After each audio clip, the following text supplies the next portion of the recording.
I wanted to thank everybody for coming and welcome you to our little event. And I'm very excited about what can happen here today. Sorry, that was unexpected. I did want to thank everyone that helped out.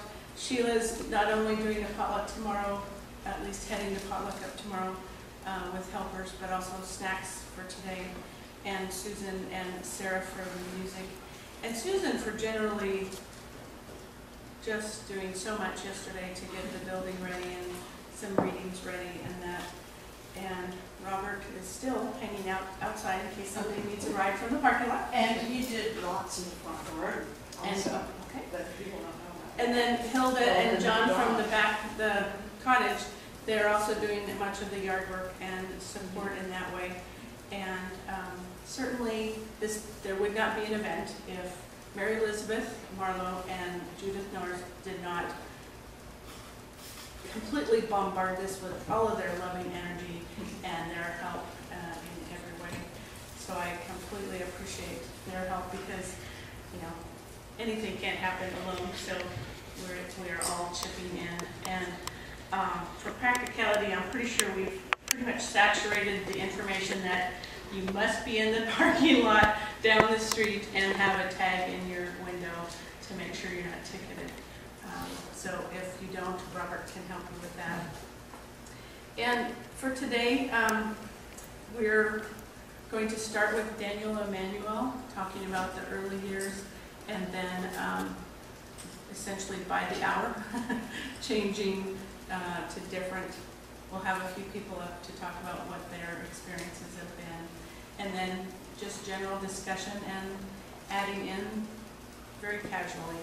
And if we all decide that we want to talk about something different, we're all there, okay?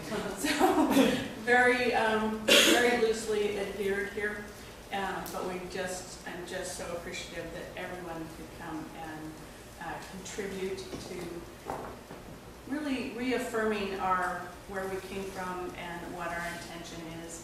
And I really feel so great about the possibility of healing part of us just by that act. So I thank you all for being here.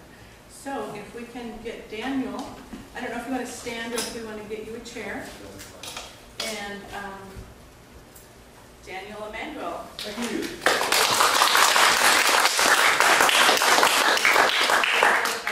Who you are to all of us? They'll figure it out as we go. I promise you that.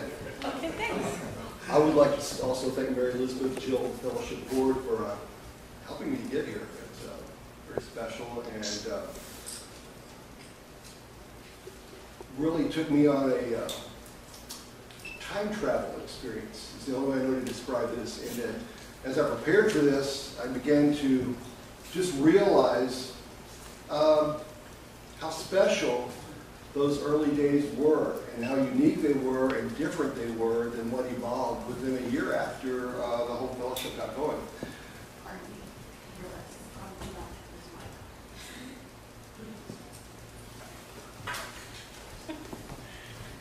Let me back up a little to kind of give you an idea of how I met Paul.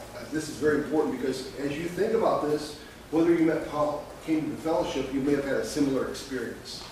In that, in December of 1971, I moved to Atlanta, Georgia, to run a thing called Houston Black Light and Poster. It was a head shop. That's the nature of what I was, what I did. Won't lie about that. And this was a very big company. The guy who organized it basically invented the black light poster business, Jerry Jones. So we've been working with him that year. For whatever reason, I was asked if I enjoyed moving there, and sure.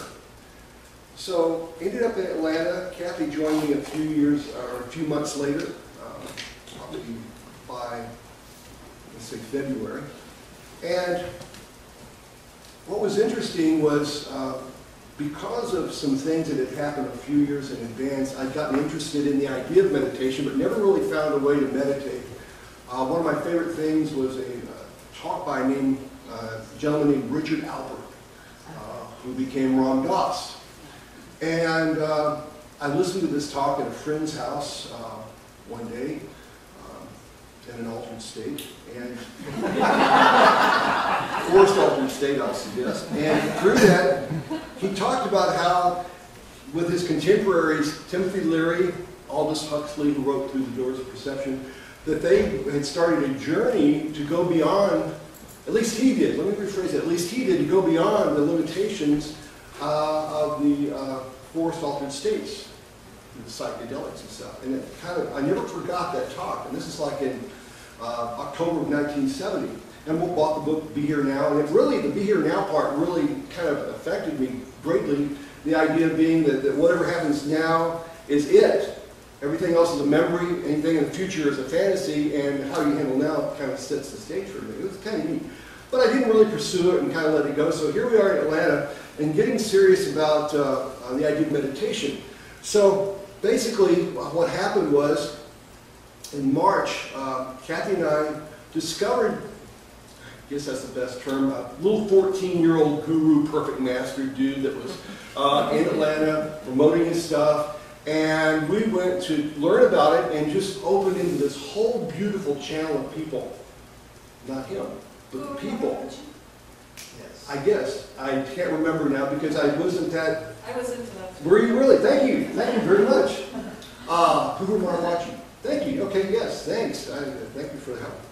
And it was funny because through the folks, I learned about all kinds of stuff. I was already into UFOs and Space Brothers, and that expanded. Got into, learned about, that's where I learned about Edgar Casey.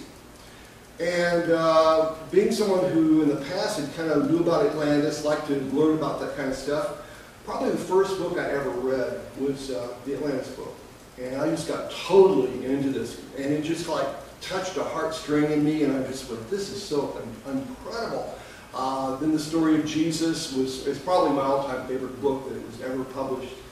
And I'm sitting there, I remember in April or May, reading these books, going, man, I've got to meet this guy. Okay, the ARE, I've got to figure out a way to make a trip there. And then all of a sudden I started reading more, and we discovered he'd been dead for a long time.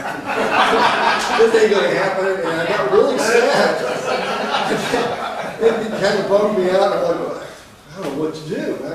And then I truly sat there, and in the only way I knew to meditate at that time, quiet myself, and asked for the opportunity, if this ever was going to happen again, could I please connect with someone like this? So we go through the summer, and in the same time period, now we go back to February, and that's when Paul, a.k.a. Bill Dove, and Harry Snipes started their experiments based on, they had been going to astrology classes. And I only know this from Paul and from the very first reading transcript, that they were going to astrology classes, he and Harry, and learned about Edgar Casey about the same time as I did. And they got very fascinated by it and decided it'd be really fun to try to do something. And they were both knew how to hypnotize people, I think from the army or something, and thought it would be neat to see what would happen. AKA the first reading. Evolved out of all of that, and of course they weren't prepared for it, and as it states in the many documents, this booming voice came through, you do not know what you've got into.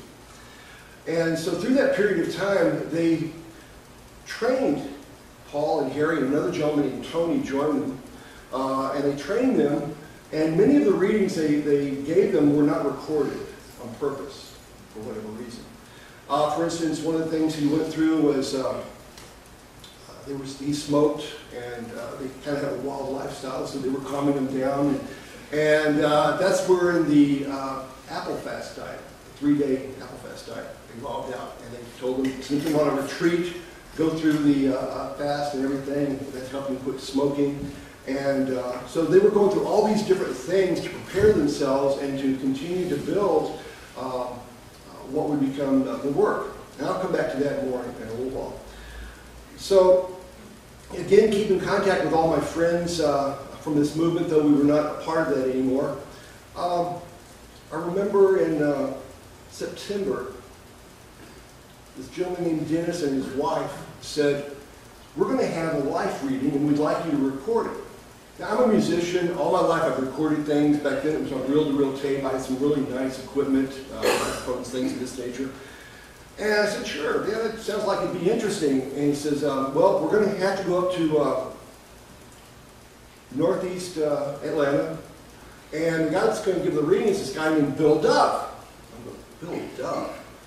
The life readings? I thought, that sounds a little hokey to me, but okay. Somebody named Bill Dove, doing this kind of stuff. And so, about the same time, they took us to this meditation class in the first week of October.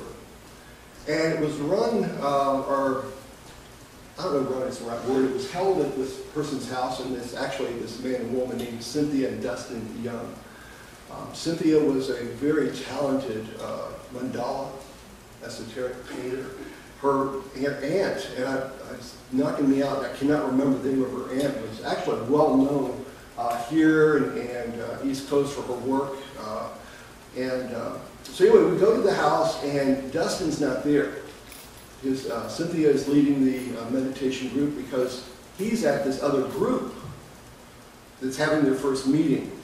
Turned out to be Bill Dove's group. And it was the first meeting of the fellowship. It was an evening meeting. And so we went there that time and did that. And then the next week, I went to record the reading.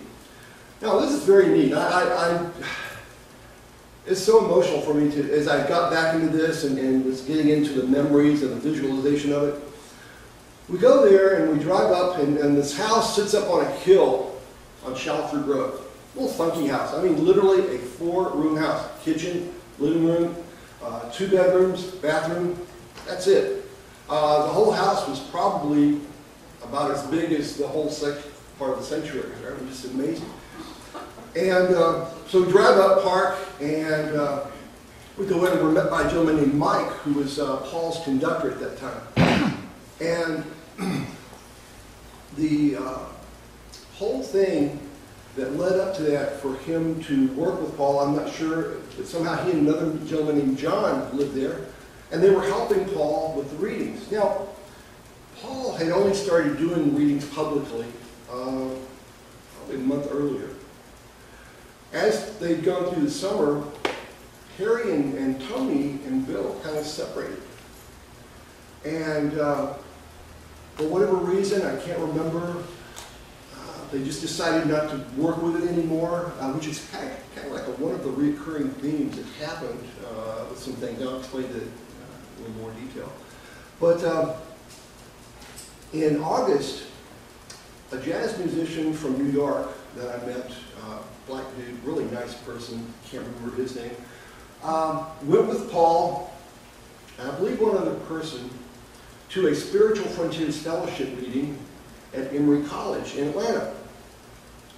And they did it for networking to find out what's going on, the spiritual growth stuff, what's happening, these readings, is there anything here we need to be aware of? And it was neat because it was during that meeting that the musician met a woman named Cherry Lee and started talking with her about a situation with her husband who was dying of a blood disease. And he said, I think we can help you. And that's really, in a sense, the first public reading that I'm aware of for her husband, and where they outlined a very neat little simple diet to help change what was going on, and it fixed him, that cured him. And Cherry was very important because she was a key element of Spiritual Frontiers Fellowship. They kept a relationship for a long time, which got him to Evanston, Indiana, and other areas of the Midwest over a period of time. So this began his reading. So here we show up at the house for our reading, and I meet Mike, and we meet Bill, and we go into the room that they're going to do the reading, and all it is a mattress on the floor, a single bed mattress on the floor. That's it, nothing under it. Boom, right there on the floor with a pillow. It's got a nice covering over it. And he said, set up your recording equipment here. I said, okay. So I'm setting this all up, and they're looking at big, I mean, their eyes are big. They've never had anybody bring, you know, a tape recorder, a really nice deck in there, with a nice microphone with stand, and getting all set up and going. And they're kind of fascinated by what we're doing here. So Mike and Bill sit with Dennis and organize the questions, get everything set up. So they pull us into the room, and those of you that have experienced a reading, we got quiet just for a moment, and then Bill started his prayer, which he always did before reading, a personal prayer for his attunement, and then he would lay down, and then he'd do his customary putting the hands together and over his part of his head. Close his eyes. And then the conductors started another prayer that led to the Lord's Prayer, that we would say together and then become very quiet and we'd wait. And I'm sitting there watching this.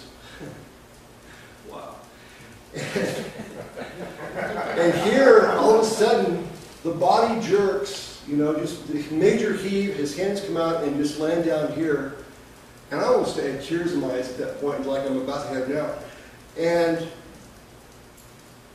I can't remember the first words, we're ready for your questions or whatever, but Mike knew it was time to start. He said, turn on the tape deck, or just took the microphone, placed it on the pillow right by his mouth. Didn't have the microphone there at the time. And again, this is a cassette deck they were using. It was the best one you could buy at Walgreens for about 25 or 30 bucks, and much less the tape quality of the tapes they were using, or not anything special, but it did a great job of doing what they needed to do, and Paul got into the reading, and I'm just sitting there, just almost can't hear the words because I'm so overwhelmed by the presence of what I found here, and I knew without a doubt that my prayers have been answered. I to this point, will never doubt or have any other ideas that what was happening there wasn't related with Casey and everything. And it was just like part two.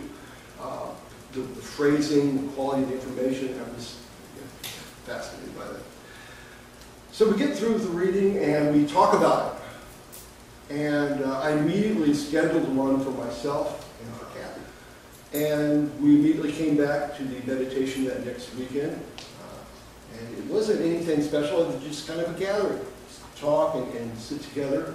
And this is the beauty of it. It was very casual. Again, I keep calling him Bill on purpose because I want you to get the feeling of what we're dealing with here.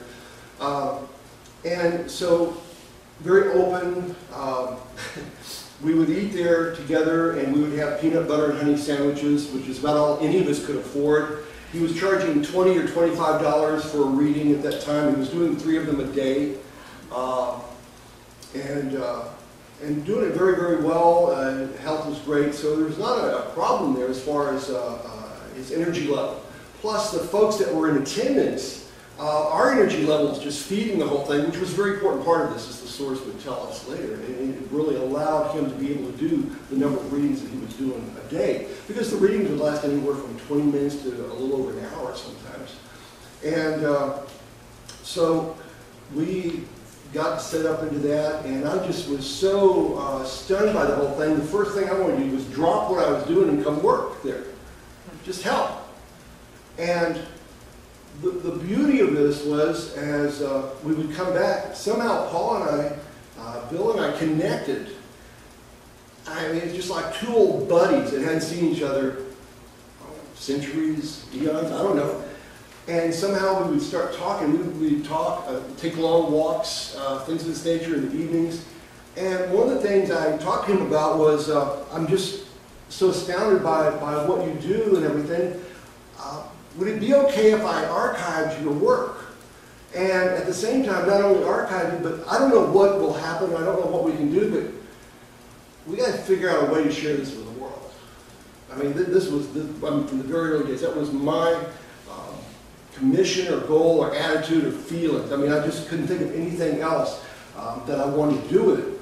He said, okay, that sounds great to me, and he basically turned the readings over for me, and starting with the very first tape. And I understand on the very first tape, Harry Snipes is talking in the recorder because they weren't able to record the first one. He's describing what had happened.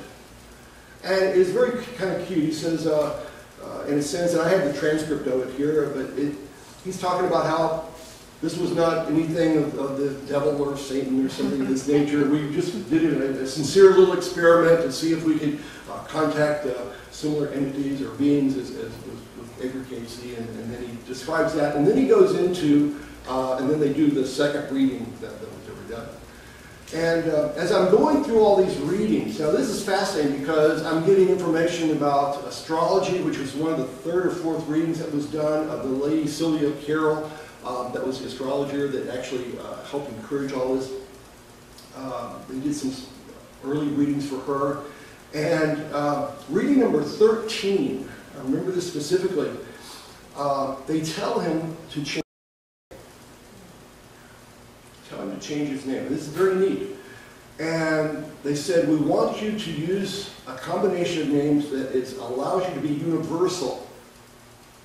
Solomon being the Old Testament, the wisdom, the person of that, and Paul being the New Testament. Now, one of the reasons that Paul has actually turned out to be multifaceted the more I learned and the more we worked with the source, and that apparently he was an incarnation of Paul the Apostle. Okay? And at the same time, because of the change he made in his life, similar to the change Paul the Apostle made, totally turn around, as well as the dissemination of information that he did through the Acts of the Apostles and the letters, they said, we want you to use Paul ben Solomon as your name. So I want to hear this reading. And by the way, one of the things I have to encourage, and maybe there's a way I can help with this, is taking the text of the readings and reading them versus listening to them is profound. I don't know how to describe it other than if I can assist somehow to get copies of this, because Stephen Haslam has a set of the tapes. That would be, we were talking about this last night, the possibility to listen to the readings versus reading them from, in fact, it's a totally different experience. You close your eyes, you imagine Paul, giving this information, and you are transformed. It just takes you to a different level. It's sweet. So anyway, I'm asking him about the name thing. I go, why didn't you change your name? He says, are you kidding? Paul Solomon? That sounds a little pretentious. I go, excuse me, Bill Dove isn't much better. Truly, these are the kind of conversations we have. And he, I don't know. And truly, over the next few months, I shared this with other people, was telling them about it, getting them interested in it. And through our general prodding and discussions, all of a sudden, the name switched over. By about December, he accepted and started wanting to use Paul Solomon. I wouldn't have wanted to use, but he accepted and started using the name Paul Solomon, which was very helpful. Now, in this period of time also, I got my reading, and it was, again, just profound experience, and covered a lot of issues. Most people at that time were asking about things for spiritual growth. What are my stones? What's my lifestyle? Things of this nature. Diet. Things that I might need to know about healing myself. I had a physical condition I was trying to get help with. I asked about space brothers and UFOs, things of that nature, because that was a major interest to me. And one of the issues that I had to deal with was also what the source described as a morbid self-analysis, which I have always been very negative about myself at that time. And that was very helpful to hear that and learn more about the nature of meditation and the opportunities and things there. So that was a dynamite reading. So then about 8 or 10 days later, we come back, and again, we're coming in and out there in meeting with the groups, because now people are starting to stay around after readings and coming back to hear readings and be a part of readings and stuff. So Kathy had a reading, and this was probably, other than where Jesus spoke to Paul, Tony, and Harry in an early reading, this was probably the second most profound reading that come through, where the source immediately just says, we send you greetings in his name, Kathy, as you were the teacher of Jesus, Esteban. Whoa. talk about blowing me away on several levels. First, just the intensity of the presence in the room. I mean, it was wild what would be attracted around the room, and sometimes the temperature would change. In this case, it did. It got cooler. And the quality of the voice would change. And so here he is talking about this priestess, that's a lot, and describing Jesus' physical, what he looked like, the details of it, what she taught him, how they got into the idea of being able to move from one place to another mentally, transfers to the body. And needless to say, at the end of that reading, myself and the group that was there, we were just like, and people are looking at her, which was very scary for her. Very scary, because then they're asking her to bless them and everything, and she's going, sign out. All of a sudden she's a doctor, right? Exactly. And so, unfortunately, that kind of stuff was a little difficult to us sometimes, because we came across other folks that had similar high-level experiences, and people would get caught up in that. And then, of course, it affected what people would ask for in the readings. Was I in a scene? Did I do this? And was I around Jesus? And all this other stuff. I mean, it was fascinating how the readings would actually develop the questions as you're going in the middle of this. And at the same time, he's still very open with everybody, very relaxed. I mean, really, we're just one big family group, casual, very casual. In the evenings, I discovered in the readings that Paul did not need to go into trance in the early readings. They just said they used the trance as a way for him to have credibility.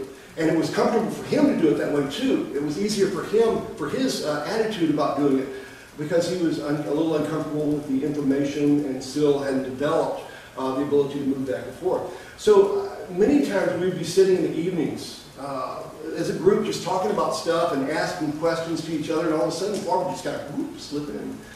And you could tell, you know, when the quality of the information changed, the discussion changed. And unfortunately, again, at that time, we weren't aware enough to record little things like that happened, but you can't, because of the spontaneity of the moment was so special, okay? And that's kind of one of the most beautiful parts about the early fellowship. Now, along that same time, October, November, as I interact with Paul, this part I couldn't recall, other than we wanted to create an organization. And I was trying to search out where the name Fellowship of the Inner Light came from, and I only have about 600 readings on document. And so I searched those. I'm sorry? I remember. Okay, thank you. Dion Fortune, who Paul revered. Oh, yes.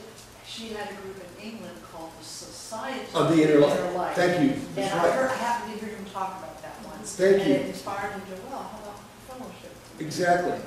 there may be other And that's stories true, that- because yeah. Dion Fortune, I remember he got me into Dion Fortune at that same time, and one of my favorite books is Through the Gates of Death, and the W. Butler's work of The Apprentice, things of this nature. And so what was neat, we started talking about the logo for the fellowship, and the source was talking about the logo of the fellowship. And that I do have. And they were talking about it needed to be a universal logo. And so that's when we designed, and I'm very fortunate to still have this after all these years. We designed the original fellowship logo with the cross, the circle, the Star of David, and then the flame in the center. And that, to this day, to me, is the logo of the fellowship. And the cool part was, I'm the one who got to design this based on that, and we agreed on that, let's use this, and it was kind of neat. Those are the kind of neat little things that happened, and that, again, the intimacy of what we were trying to do. Because there were a lot of us that, there were only a couple of us that were really working to kind of develop everything. Everybody else would like to hang out and see if he'd go into trance, or, you know, he'd do stuff. There was a lot of phenomena going on there, you know. This is the early 70s, going through, I mean, the 70s was a spiritual explosion everywhere. And this was just one aspect of it. It's very fascinating. So, along that same period of time, began the development of inner light consciousness, and that Paul's commission, actually, the main thing I ever remember from the early readings was to create a school of the prophets like unto Carmel. That was one of the things the source kept talking about. There's many references to it. And to do that, he had to have a way to help people tap into what became the term inner light, right? Therefore inner light consciousness. And the early program that he worked from was he went to Silva Mind Control to find out, how are these guys doing? What are they doing? How do we organize it? How do we set it up? And it was kind of neat because Silva Mind Control did not want to have anything to do with spiritual growth or things like that. He wanted to have to do with mind control, you know. And so the first course, which I was privileged to take, that he kind of worked around that, he integrated the principles but still used some of their techniques to kind of build off of. And it was a delightful, awesome week of things. He did it again in December, and every time you do it, he evolved out to another level, and then it became more the inner light consciousness from the remnants of Silva Mind Control. But things like balanced relaxation was a key part of things that he used and worked with. And we would, at the last day, we would do readings for each other by putting each other's feet on top of each other and then putting our hands on each other and do readings from that. And it was very delightful. And the scary part, I don't know if scary part's the right word, but was the accuracy of the information that people were able to present. Personal experience, the second ILC class, there was a lady named Lee Bumpkin who worked at or managed the aquarium bookshelf in Atlanta, Georgia, at Piedmont Square. And she got a reading that night, but before that reading, I did a reading for her that described how she had a unique talent for being able to paint the spiritual essence of people, to take and see that and then put it into color, paper, things of this nature. Later, the source said the same thing. And I'm not the only one. A lot of other experiences were happening with people like that, healing information, things that they would be able to help people with. I mean, it was delightful. So all of this was continuing, and this is, again, just the first few months, okay, of this whole experience, and just how, again, relaxing everything was. And the first wedding that ever happened was Kathy and I. It was a beautiful event. They took the room that we did the readings in and just fixed it up into this beautiful altar, and had some lovely pictures of that. But so it was beginning to form the Fellowship of the Inner Light group, and what we would try to accomplish as a fellowship. I love the term fellowship. That to me defines what's happening here. So as we went through that period of time, some of the readings were kind of fascinating in that I'll never forget this one lady, particularly who was really affected by Kathy's reading about SLI, Jesus. She had a reading, she had a problem, she had taken LSD and it had affected her. She still felt that she was being affected by it. And the source, this is kind of interesting because it leads into the Seven Terraces meditation on a level. They were talking about how when you take and force your body to do something it doesn't want to do, like with LSD, the drug would open, it was opening the chakras. And unfortunately, she didn't have a way to close it back down. Because when you open something, you need to close it back down because you're on the physical plane. And that was a very interesting reading to me. And I really liked how it was describing the opening of the chakras, and which affected us doing, again, more experiments. One was Paul laid down with a group of us around him, and we decided to find out if we could document what it's like to open the chakras. And he was going to do it kind of in and out of trance type. And so he described the base chakra, the red, because we accepted the colors as they were, and he described the movement in clockwise as you open it, and then moving up to the next level, and just it changes directions and colors and everything. And began to realize that there were a lot of people really interested in that, and that was a lot of the reason they got into spiritual growth, was to try to figure out, how do I become enlightened, reach the top chakra, the whole 10 yards. And that kind of led to the foundation for the Seven Terraces meditation. Now, it didn't start out as visual as that, and we didn't, until probably that next summer really start to have it and a way to integrate it into inner light consciousness. But it was very, very neat because one of the key points, and even Casey was talking about how mind is the builder, and so the visualization aspect of it was very important. So we would take and start to deal with the idea of entering the meta to set the foundation, and then have you create. For me, it was a pyramid temple that I would enter into to start the movement through the colors. He actually, in the early days, we actually allowed people to create their own kind of experience without terraces, you might say, different gardens. And then it evolved to the gardens, because the gardens was just a beautiful analogy for what you're trying to accomplish, easy to visualize the colors, the whole thing. And so it evolved into the 7 terraces as we have here on the wall, so beautifully done. And as we looked at these things, Paul was starting to travel after the beginning of 1973, and because he was being called to North Carolina, I had a lot of folks there because of Spiritual Frontiers Fellowship. We went to meetings in Black Mountain. I remember we got connected with Jim Gore, who was very special, and also again in the Midwest. And another thing was happening along that period of time, in that the Fellowship Center, again, this idea of the School of the Prophets here is very important. And a gentleman named Andy Chaber came there to get a reading. I knew Andy from the Guru movement again. He was a very talented musician, but he had polio that destroyed Lord half his body. So he gets this reading, and it talks about how we can help and make you better. Didn't say fully be healed, but make you better. And they described in this reading how he needed to be laying down with his legs over the end of a table or a bench or something. I think we used a piano bench. And to take some really hot water. I mean, we would not boil, but get water really hot on the stove and fill it up and have a bucket of ice water. And we needed to, or he needed to have someone move his legs from each of those to increase circulation. And at the same time, to have some way to practice movement with his legs, each leg, and like you're walking or doing things.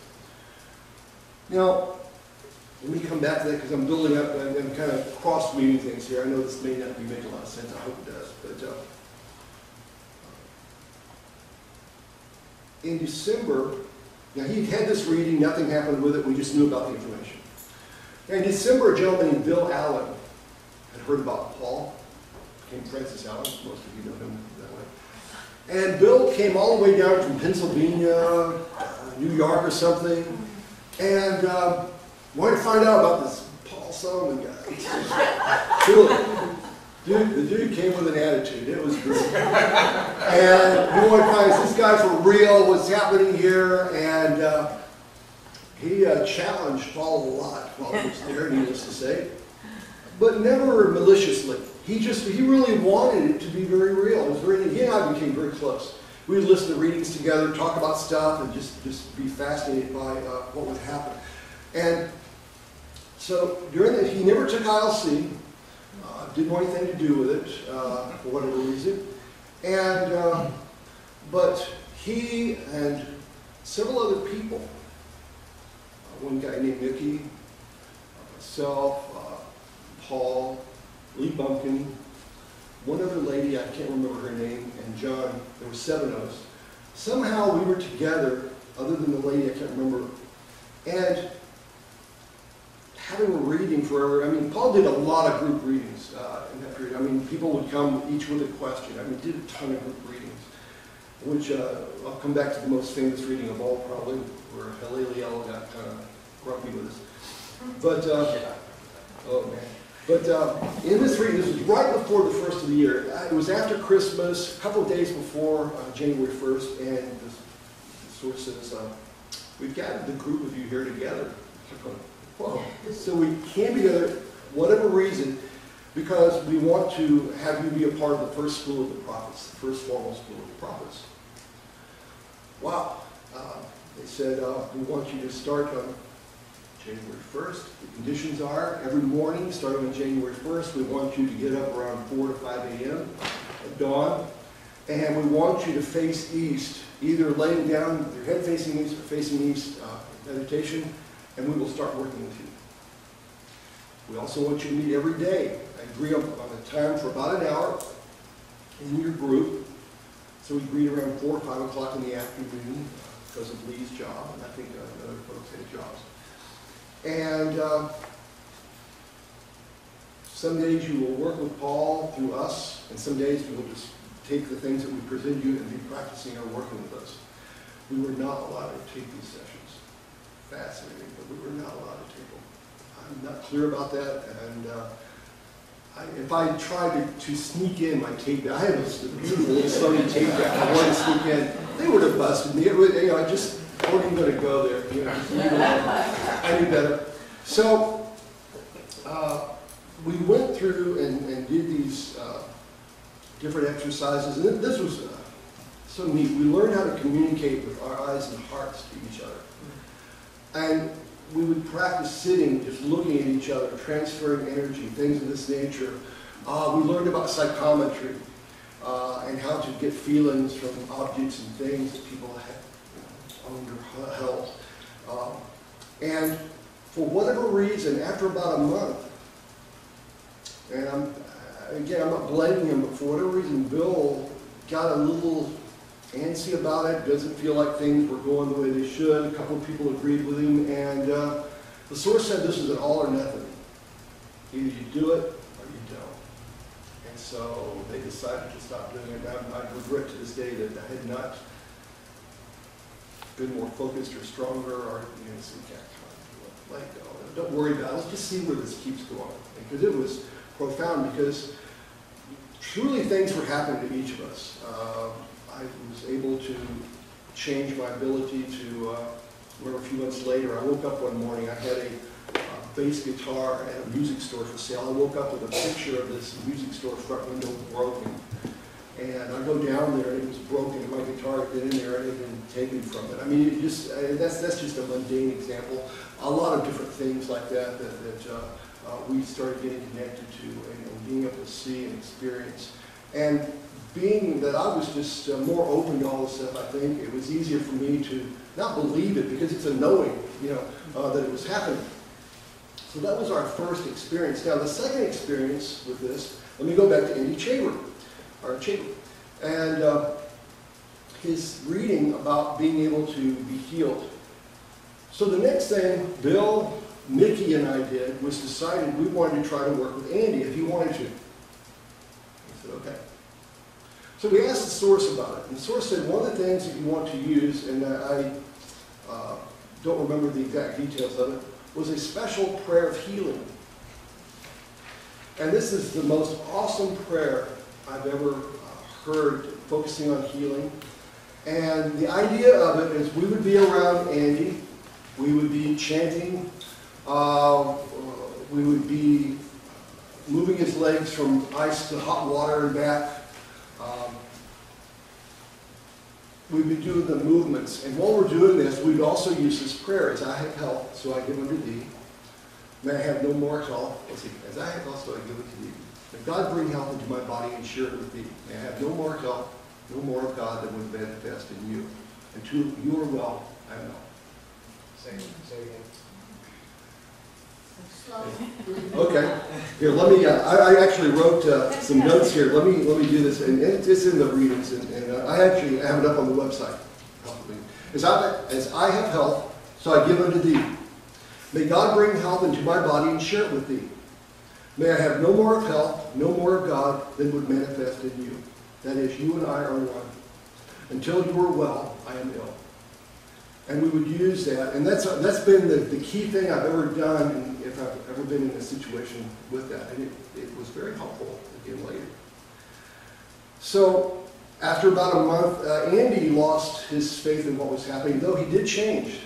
His attitudes and things changed. And one of the things that the source talked about, the increasing the circulation, that happened. You could feel a difference in his legs. I mean, things were happening that were very fascinating as far as how that evolved out. But again, after about a month, And again, this was mostly Andy expecting different things to happen faster, which was a very important lesson again. You know, you cannot decide or determine the rate of what things are going to happen or when they're supposed to happen. You just put your heart into it, your soul into it, focus on it, and do the hard work, and something will evolve out. Well, for us, it really did change us, the group of us that were working with this. Now, around that same time again, we wanted to move from Shalford Road, the box, as we started calling it. And that evolved us into finding some property on Peachtree across from the major mall there.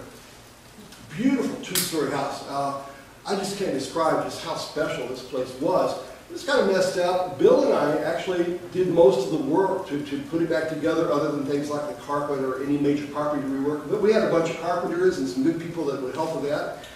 And through the assistance of a man named David Habersham that Paul had met in Chicago or Evanston, Indiana, and given him a reading, he decided that he would support what we did. And he had, I believe, family money or something.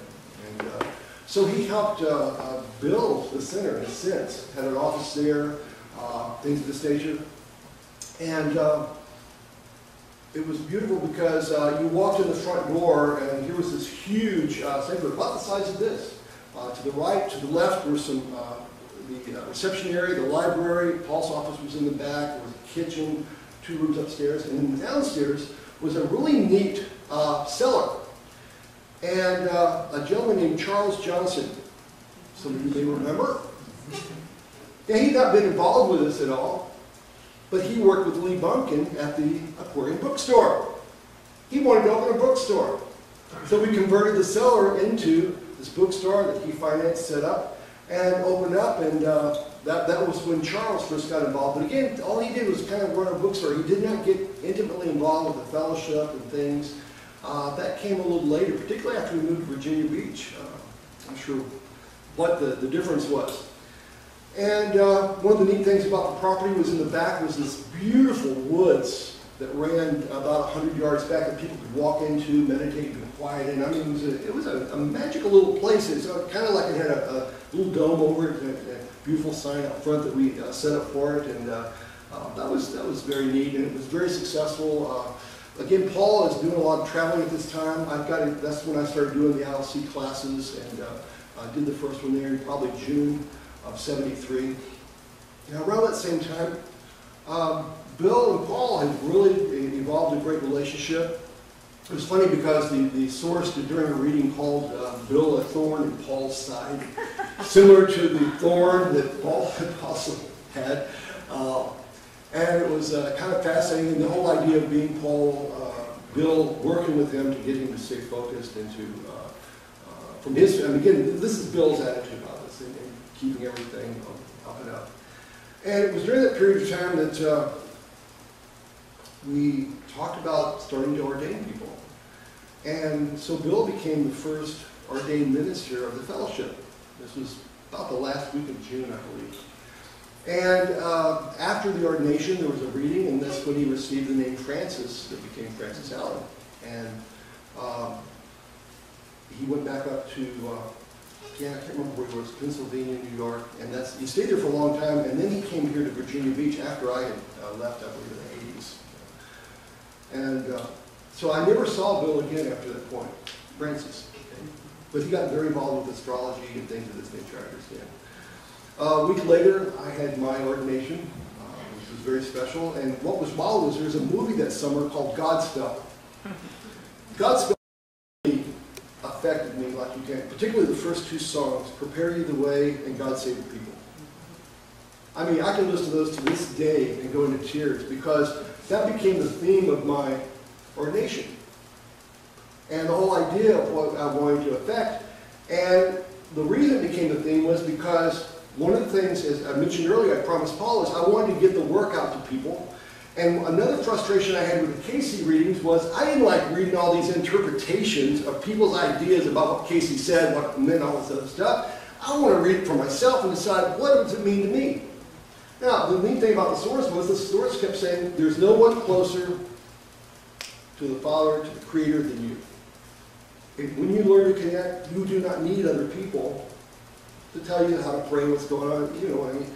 And I, being naive and stuff, I said, okay, you got it. That's it. Now, how do I do this? And so that's why I got into the idea of, with Paul, I have a chance here to take these really special readings and to put them in a format where people can read them on their own and decide, what does it mean to you personally?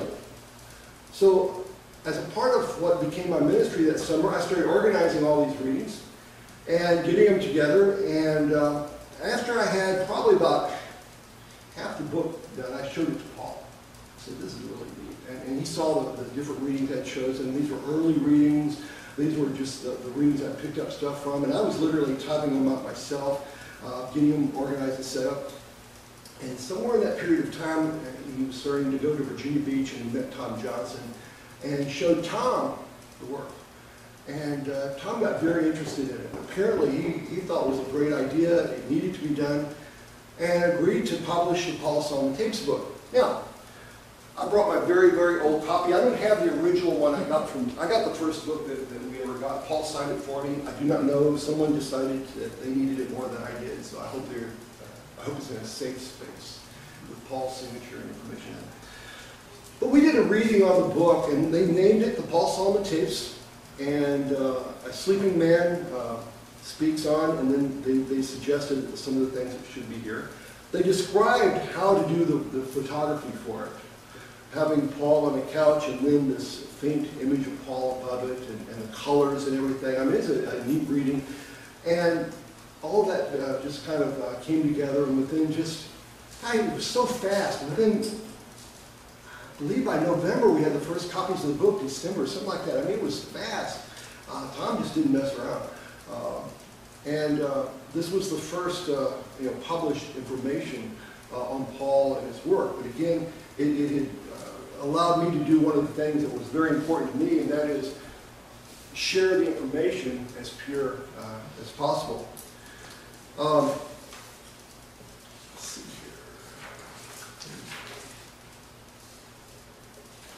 Now, it was along that same period of time, we were getting some very controversial readings. One of them is in the book. And one of the ones that just floored me was one on abortion. For whatever reason, I had never thought it was something bad. I've never considered it as something that was evil or killing babies and stuff like that.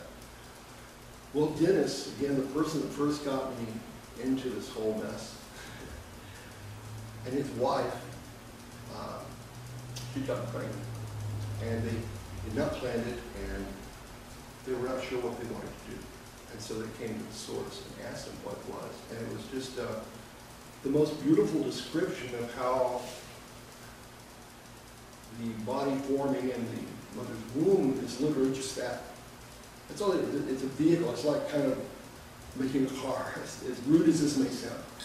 And how there are presences that will hover around the mother, different presences.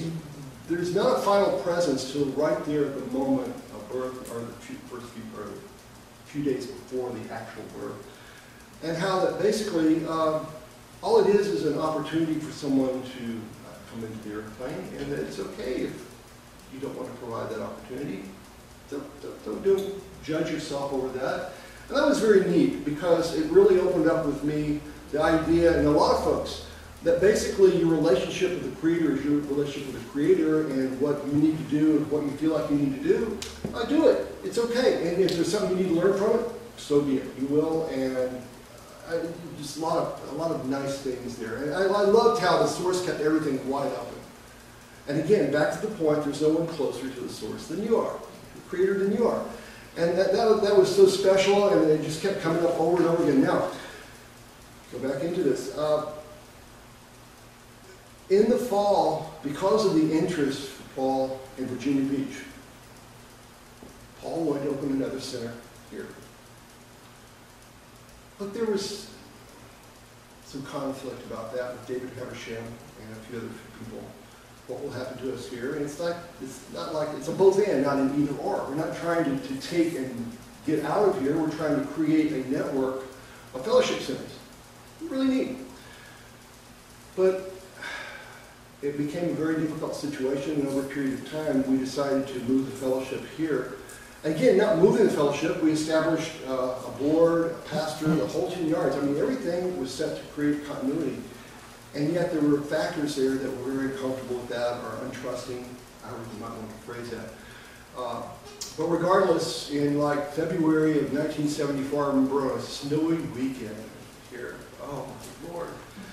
We took the things that were Paul's personal office, things of this nature, my office, and we brought them here to Virginia Beach, and we had this big U-Haul truck, and we were all in this one little apartment somewhere out on the end of the island. That's all I can remember, other than that, the snow and things, and how intense all that was. And that became our move here in a sense. And again, there were a lot of people already around Paul at that time. They may have included some of you. And I remember we were trying to find a place to organize and set up, and somehow this realtor, I can't remember her name either, suggested this old motel out on the beach. What street was that? 78th Street, thank you. Yes. Seahorse Inn. Seahorse Inn, yes. And that part I remember, the Seahorse, the famous Seahorse. And it was at the Seahorse. It was kind of neat because it had a big meeting area we could use that was screened in. It could be closed down when it got cold. And here's the weird part. They suggested, why don't you fix it up and rent it out to help get extra money? Wrong. We tried to fix it up. It was a money pit.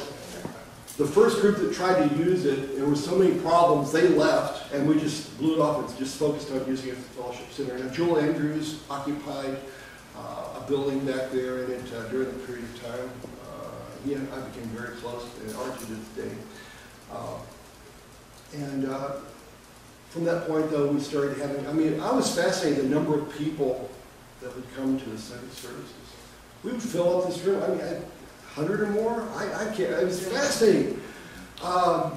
Lead the singing. Charles and I would kind of get involved, and again, somehow Charles had taken, he kind of let his bookstore go, but had moved there later for that. And anyway, the whole thing evolved out and actually reset here in Virginia Beach at that time. Now, I left in December of 1974. Partly because I just wanted to get out on my own. And one other little issue here, and then I'll kind of wrap this up. We all have been very patient. When I first met Paul, I told you I wanted to stop everything I was doing and go work with him. The source said in my reading, what you should do is, we were down on Peachtree Street and 11th. And really, the area I was in was all hippies. We were all kindred spirits. I mean, it was a community. We had stores. I mean, the whole thing was run and operated by, I mean, it was very neat. People would come visit and do the stores. They said, why don't you use that, the front part where the glass was and everything, for a gathering in the evenings after you close, and to start sharing this stuff with folks. Oh, thanks, great idea, but nah, I'd rather come here.